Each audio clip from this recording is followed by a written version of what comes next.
Well, like most of us, Stephen Harper watched the royal wedding on television, but only because the election prevented him from attending in person. He did receive an invitation. The polls suggest he'll need every minute to campaign. Hannah Thibodeau joins me now from Ottawa. Hannah, we see many polls out now, all of them seeming to agree that the New Democrats continue to gain strength, not only in Quebec, where this so-called orange wave began, but also straight across the country. How is Harper responding to that today? Well, you can see that they're starting to get a little bit more nervous because even the NDP numbers are starting to creep up on the Conservative numbers as well.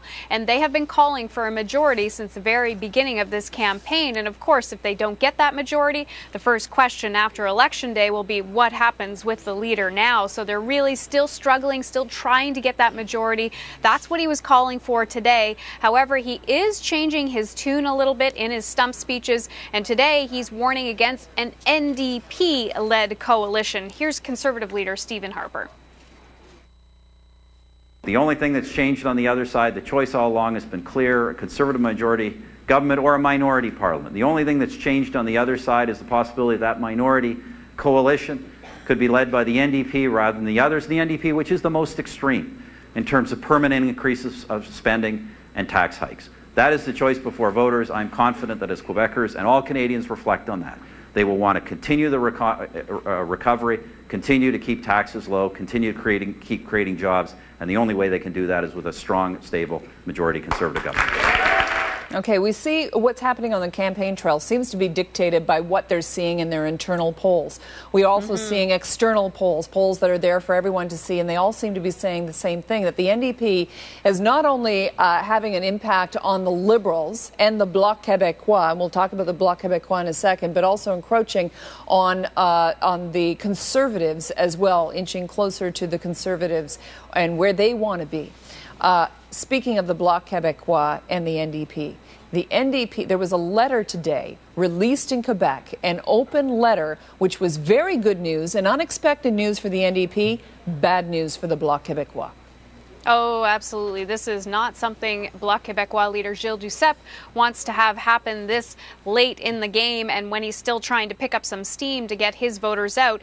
Two Bloc members wrote an open letter, and what it's doing is encouraging Quebecers to support the NDP. Now, this is a former riding president as well as a former political advisor to a former MP. And what they say is that the Bloc has hit its limits and it's time to have another option. They went on to say in the letter that sovereignty is still important in Quebec. However, right now, the path for Quebec is to continue to fight for that within the province, but not in Ottawa. So in the letter, it reads, quote, while waiting for a winning referendum, voting NDP today is the solution to break the cycle of minority Conservative governments. Now, Gilles Duceppe is saying he's not concerned about this letter. However, in a press conference earlier today, he said he is concerned that some NDP candidates in Quebec don't speak French well enough to either debate it or answer questions in media interviews. Here's Bloc Québécois leader Gilles Duceppe.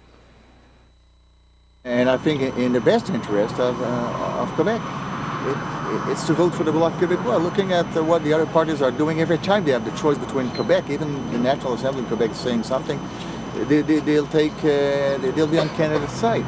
And we've seen that all the time.